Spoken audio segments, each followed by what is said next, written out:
16 বছর ধরে ক্ষমতার বাইরে থাকা দল বিএনপি খুব সময় উপযোগী একটা সিদ্ধান্ত নিয়েছে। যখন আমি আলোচনা করছি তখন তারা এই সিদ্ধান্ত নিয়েছে যে না, দ্রুততম সময়ের মধ্যে নির্বাচনের চাপ তারা দেবে না।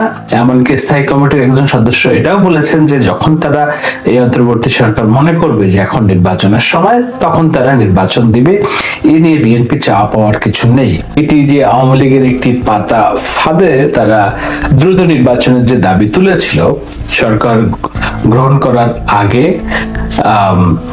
এই শেখ হাসিনার পতনের পরপরই পল্টনের সমাবেশ থেকে, সেখান থেকে যে তারা ফিরে এসেছে সেটি একটি শুভবুদ্ধির উদয়। এই কারণে উদয় যে আওয়ামী লীগের আপনারা যদি বক্তব্য শুনেন, সজীবাজের জয় একাধিকবার বলেছেন, এমনকি ভারতকে তিনি বলেছেন যে আমরা ভারতের কাছে অনুরোধ করব যেন বাংলাদেশের সরকার 3 মাসের মধ্যে একটি নির্বাচনের ব্যবস্থা করে। 3 মাসের মধ্যে নির্বাচনের ব্যবস্থা করলে আওয়ামী লীগের কি লাভ? এই আওয়ামী লীগকে 3 মাসের মধ্যে নির্বাচন করে ক্ষমতায় আসতে পারবে এই নির্বাচনের মধ্যে দিয়ে? নাকি তারা চায় বিএনপি দ্রুততম সময়ে ক্ষমতায় আসুক? এখন আওয়ামী লীগ কেন চাচ্ছে বিএনপি দ্রুততম সময়ে ক্ষমতায় আসুক সেটি বোঝার জন্যই আজকের আলোচনা। 3 মাসের মধ্যে যদি নির্বাচন হয় এবং সেই নির্বাচনে যদি আওয়ামী লীগ সরকার গঠন না করতে পারে, তাহলে সরকার গঠন করবে কি? বিএনপি।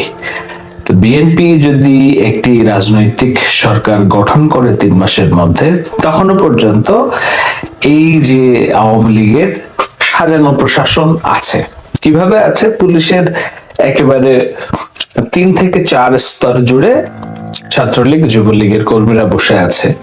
অ্যাডমিনিস্ট্রেশন সচিবালয়ে 3 থেকে 4 স্তর জুড়ে ছাত্রলীগ যুবলীগের কর্মীরা বসে আছে।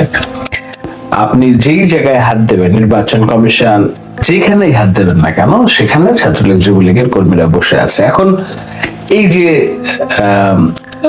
অন্তর্বর্তী সরকার যেই অ্যাডমিনিস্ট্রেশনের উপরের স্তরটা কেবল পরিষ্কার পরিচ্ছন্ন করা শুরু করেছে, তো এই পরিষ্কার পরিচ্ছন্ন করা শুরু করলেও যখন একটা নির্বাচনের ভাব চলে আসবে কিংবা নির্বাচন 3 মাসের মধ্যে হবে, তখন ঘাপটি করে যারা বসে আছেন দ্বিতীয়, তৃতীয়, চতুর্থ স্তরের যেসব দলীয় কর্মকর্তারা, আওয়ামী লীগের কর্মকর্তারা, তারা তখন তাদের হন্তদন্ত নখ সব বেরিয়ে আসবে। সেটি একটা বিষয়। এখন সেই নির্বাচন দিয়ে আওয়ামী লীগের জয়ী হয়ে আসার সম্ভাবনা নাই। সেই নির্বাচন দিয়ে জয়ী হয়ে আসবে বিএনপি, এটি নিয়তির বাস্তবতা, এবং আওয়ামী লীগ এটিও জানে। এমনকি সজীবাজের জয় তার কোন একটা বক্তব্যে বলেছিলেন, আপনার নিশ্চয়ই মনে আছে, তিনি বলেছিলেন যে বাংলাদেশে দেখুন 2টি রাজনৈতিক দল, হয় বিএনপি আসবে ক্ষমতায়, না হলে আওয়ামী লীগ আসবে ক্ষমতায়, এবং এই নির্বাচনের মধ্যে দিয়ে যদি বিএনপি আসে তাদের কোনো আপত্তি নেই। কত বড় ভালো কথা! আমি এখন কেন বলছি? তাহলে হিসাবটা খুবই সহজ হিসাব এই যে একটি নতুন সরকার 15 বছরের যে পাতানো ফ্যাসিবাদী স্বৈরতন্ত্রের যে শাসন ব্যবস্থা, সেই শাসন ব্যবস্থা তো শেখ হাসিনা শুধু একা স্বৈরাচার না। আমি বহু আগে আলোচনা করেছিলাম যে শেখ হাসিনা শাসন ব্যবস্থা একটা মাফিয়া তন্ত্র, অর্থাৎ মাফিয়া তন্ত্রের স্বরূপটা কেমন হয়? স্বরূপটা হয় যে মাফিয়া যেমন একটা গোষ্ঠী থেকে পারিবারিক একটা আধিপত্যবাদ থাকে, সেই আধিপত্যবাদের লেয়ার অনেক গভীরে থাকে। তো শেখ হাসিনার যে সরকার ব্যবস্থা, সেই সরকার ব্যবস্থাও একটা পারিবারিক আধিপত্যবাদ। সেই পরিবারের আধিপত্যবাদটা কি? সেটা হচ্ছে বঙ্গবন্ধু, আওয়ামী লীগ এবং মুক্তিযুদ্ধের চেতনা মিলিয়ে যে পারিবারিক আধিপত্যবাদ, সেই আধিপত্যবাদের শিকড় অনেক গভীরে। তাদের বিচার বিভাগ কোনো কিছু দিয়ে বললে এটা আইন, আদালত দেখবে। আদালতে কে বসে আছে? আদালতে বসে আছে যে চলে গেছে বিচারপতি হাসান, এনায়েতুর রহিম, আওয়ামী লীগের লোকজন। কোনো কিছু হলে বলে যে পুলিশ আইনি ব্যবস্থা নেবে। পুলিশ কারা? বিপ্লব, হারুন, বেনজির, কারা? এরা আওয়ামী আধিপত্যবাদের সদস্যরা। যেই বিষয়গুলো নিয়ে মানুষ আশার আকাঙ্ক্ষার কথা, বিচার, পুলিশ, আইন, এগুলোতে যখন আপনি মাফিয়া বসিয়ে রাখবেন, তখন মাফিয়া হেড যেটা চাইবে তারা সেটাই রায় দিবে। সেটাই তো হয়েছে। না হলে সরকার পলাতকের একদিন পরেই কেন এতগুলো রাজনৈতিক জামিন হয়? বিএনপির লোকজন জামিন পাচ্ছে, আগে কেন পায় নাই?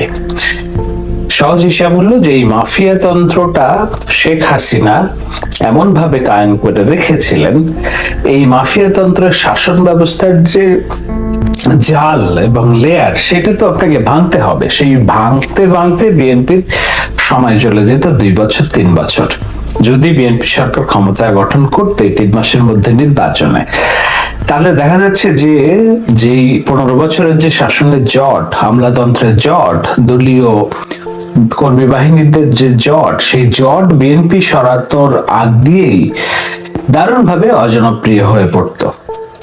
বিএনপির যে সরকার সেটি দারুণভাবে অজনপ্রিয় হয়ে পড়তো। এখন আওয়ামী লীগ তো চায় যে বিএনপি সরকার যেন অজনপ্রিয় হয়, সুতরাং দ্বিদলীয় শাসন ব্যবস্থা যেখানে বলছে, সেই দ্বিদলীয় শাসন ব্যবস্থায় একটা সরকারি দল যখন অজনপ্রিয় হয় তখন তারা অল্টারনেট হিসেবে আরেকটা রাজনৈতিক দলকে খুঁজবে, এবং আওয়ামী লীগ সেই সুযোগটাই নিবে। মানুষ বলবে যে না, আগের আমল ভালো ছিল, আওয়ামী লীগের চেয়ে বিএনপির চেয়ে আওয়ামী লীগ ভালো ছিল, সুতরাং তখন শেখ হাসিনা আবার ক্ষমতা আসবে, এই সজীব ওয়াজেদ জয়ের ক্ষমতা আসবে, এবং আজকে যারা ছাত্র আন্দোলন করছে, শেখ হাসিনা পতনের জন্য আন্দোলন করছে, তাদের প্রত্যেককে ধরে ধরে বিচার ফাঁসিতে ঝুলাবে। সেটা তাদের পরিকল্পনা ছিল। সেই পরিকল্পনার ফাঁদে কিছুটা পা দিয়েও এগিয়ে এসেছে বিএনপি, পিছিয়ে এসেছে বিএনপি। যেমন যারা সরকার, শেখ হাসিনা যেদিন পতন হলো তারপরে পল্টনের সমাবেশ করে বললো 90 দিনের মধ্যে নির্বাচন, এমনকি দলের চেয়ারপারসন, ভারপ্রাপ্ত চেয়ারপারসন তারেক রহমানও বলেছিল দ্রুততম সময়ের মধ্যে নির্বাচন। আজকে যখন আমি আলোচনা করছি তখন তারা এই সিদ্ধান্ত নিয়েছে যে না, দ্রুততম সময়ের মধ্যে নির্বাচনের চাপ তারা দেবে না। এমনকি স্থায়ী কমিটির একজন সদস্য এটাও বলেছেন যে যখন তারা এই অন্তর্বর্তী সরকার মনে করবে যে এখন নির্বাচনের সময়, তখন তারা নির্বাচন দিবে। এই নিয়ে বিএনপি চাপ পাওয়ার কিছু নেই। যে ঢাকা শহরেরই মধ্যে মনে হচ্ছে একটা অনিয়ন্ত্রণ, একটা অরাজক একটা মানুষের বসতি মনে হচ্ছে। কেন মনে হচ্ছে? যে বলা নেই কওয়া নেই, রাস্তায় মানুষ নেমে পড়ছে তাদের দাবি দাওয়া নিয়ে। সচিবালয়ে যে প্রক্রিয়ায় শিক্ষার্থীরা ঢুকে যে পরীক্ষা বন্ধের সিদ্ধান্ত, বাতিলের সিদ্ধান্ত নিয়েছে, এটি ন্যাক্কারজনক। কিন্তু সচিবালয় তো শুধু নয়, আমি আজকে যখন আলোচনা করছি আমি ঢাকার আপডেট পাচ্ছি, সেটা কি বসুন্ধরার সামনে লোকজন নেমে পড়েছে, কারণ বাজার আটকে রেখেছে। কেন? বসুন্ধরার যে দোকান মালিক সমিতি, তাদের কাছ থেকে নাকি অন্যায্যভাবে টাকা নিচ্ছে আনবির স্যামসং আকবর সুবহান ছেলে, এই জন্য তারা আটকে রেখেছে সার্ক ফোয়ার্ডের মোড়টা। বুঝেন, এইটা হচ্ছে ঢাকা শহরের একেবারে নার্ভ, হৃৎপিণ্ড। এই জায়গায় আপনি যদি আটকান তাহলে সমস্ত রাস্তা আটকে যাবে। মিরপুর 10 আটকে রেখেছে একটা গোষ্ঠী, ঢাকার থেকে বগুড়ার রাস্তা আটকে রেখেছে একটা গোষ্ঠী। বন্যার কারণে ঢাকা চিটাগাং মহাসড়কে 8-10 কিলোমিটার জ্যাম। এই যে কাজগুলি, সেই কাজগুলি এই সরকারের আমলে হচ্ছে। এই কারণে হচ্ছে যে মানুষ গত 16টা বছর ধরে একেবারে অবরুদ্ধ জীবনযাপন করছে। তাদের কারোর কোনো দাবি দেওয়া ছিল না, তাদের কোনো দাবি দেওয়া জানানোর কোনো উপায় ছিল না, রাস্তাঘাটে দাঁড়াতেই পারতো না। সুতরাং একটা স্বৈরতান্ত্রিক শাসন থেকে মানুষ কেবলমাত্র নিঃশ্বাস নেওয়া শুরু করেছে। আর যেই না নিঃশ্বাস নেওয়া শুরু করেছে, তখন আমরা দেখছি একেবারে চতুর্দিকের মানুষ রাস্তাঘাটে এসে দাবি দেওয়া জানানোর একটা সংস্কৃতি তারা দেখা যাচ্ছে। এটি খুব গর্হিত কাজ, এটি মেনে নেওয়া খুবই অন্যায়, মুশকিল। এই কারণে যে যান চলাচলের জন্য সড়ক যদি উন্মুক্ত না থাকে, অর্থনীতি স্থবির হবে, খেটে খাওয়া মানুষদের কষ্ট বাড়বে। আমার মনে হয় আরো কিছুদিন সময় লাগবে এই পরিস্থিতির উন্নতি হতে। আর সরকারও তাদের নানান মেকানিজম দিয়ে আর একটু কঠোর হওয়ার চেষ্টা করবে। হয়তো যদি না করে, তাহলে এই যে সরকার, সেই সরকারের যার প্রতি অনেক আশা ভরসা আছে মানুষের, সেগুলো আস্তে আস্তে নিভে যেতে শুরু করবে। আমি হিসাবটা মিলাই যে একটা 15 বছরের স্বৈরতান্ত্রিক শাসনের পতনের পরই আরেকটা নতুন সরকার, সেই যেই সরকার দায়িত্ব নেবে, সেই সরকারের সামনের চ্যালেঞ্জগুলো খুব কঠিন। এমনকি আমাকেও যদি কেউ বলতো যে আপনি এই দেশের দায়িত্ব নিন এখন, আমি বিবেচনা করতাম 10 বার যে আমি এই অবস্থায় অল্প সময়ের জন্য দেশের দায়িত্ব নিব কিনা, কারণ আমি জানি আমার উপরে কোন চাপগুলো আসবে। এই যে মানুষ একেবারে বলনায় কালনায় রাস্তায় নেমে আসছে, আমি তো শেখ হাসিনা সরকারের মতো পুলিশ দিয়ে গুলি করে মানুষ মারি ফেলতে পারবো না। ডক্টর ইউনূস তো শেখ হাসিনার মতো গুলি করে মানুষ মেরে ফেলতে পারবে না, সে নিয়ম কানুনের বাইরে যাওয়ার লোক নয়। তো এই ধরনের একজন ব্যক্তির জন্য এবং যারা এই তত্ত্বাবধায়ক এই অন্তর্বর্তী সরকারের উপদেষ্টা হিসেবে কাজ করছেন সবার জন্য এই বিষয়টা চ্যালেঞ্জের, সময়টা চ্যালেঞ্জের, যে তারা এরকম একটা 15 বছরের স্বৈরতান্ত্রিক সরকারের পরপরই অব্যাহত পরেই মানুষের যে দাবি দেওয়া জানানোর জন্য যে তারা একটা বিশৃঙ্খলা করবে, সেটি স্বাভাবিক। সেই স্বাভাবিক জায়গা যখন বিশৃঙ্খলা তৈরি হবে, দাবি দেওয়া আসবে, তখন অর্থনীতি গতি পাবে না, অর্থনীতি স্লো থাকবে, মানুষের ভোগান্তি তৈরি হবে, মানুষের একরকম জীবন ব্যবস্থা থেকে আরেক রকম জীবন ব্যবস্থায় প্রত্যাবর্তনের জন্য যেসব অসুবিধা হবে এবং অসঙ্গতি তৈরি হবে, তাতে দ্রুত একটি যারা দায়িত্বে আছে তারা অজনপ্রিয় হয়ে যেতে বাধ্য। সেই অজনপ্রিয় হওয়ার যে কাজটি, তার মধ্যে আরো অনেক বিষয় আছে, যেমন রাষ্ট্র সংস্কার, সংবিধান সংস্কার, আইন ব্যবস্থা সংস্কার, পুলিশ সংস্কার, বিচার ব্যবস্থা সংস্কার, আমলাতান্ত্রিক জটিলতা নিরসন। এগুলো খুব কঠিন কাজ, কঠিন দায়িত্ব। এগুলো যখনই একটা নির্দলীয় সরকার করছে, মানুষ স্বাভাবিকভাবে নিচ্ছে, মানুষ এটাই চাচ্ছে। কিন্তু এটা যদি বিএনপি ক্ষমতায় এসে করতো, তখন আওয়ামী লীগ উল্টা ন্যারেটিভ তৈরি করতো যে তারা ক্ষমতায় এসে সব তাদের নিজেদের লোক ঢুকাচ্ছে আর আমাদের লোকজনকে বার করে দিচ্ছে। হিসাব সহজ কিনা? আওয়ামী লীগ সেটাই চেয়েছিল। সেই জন্য তারা চেয়েছিল দ্রুততম সময় নির্বাচন হোক এবং নির্বাচনের মধ্যে দিয়ে বিএনপি তাড়াতাড়ি ক্ষমতায় আসুক।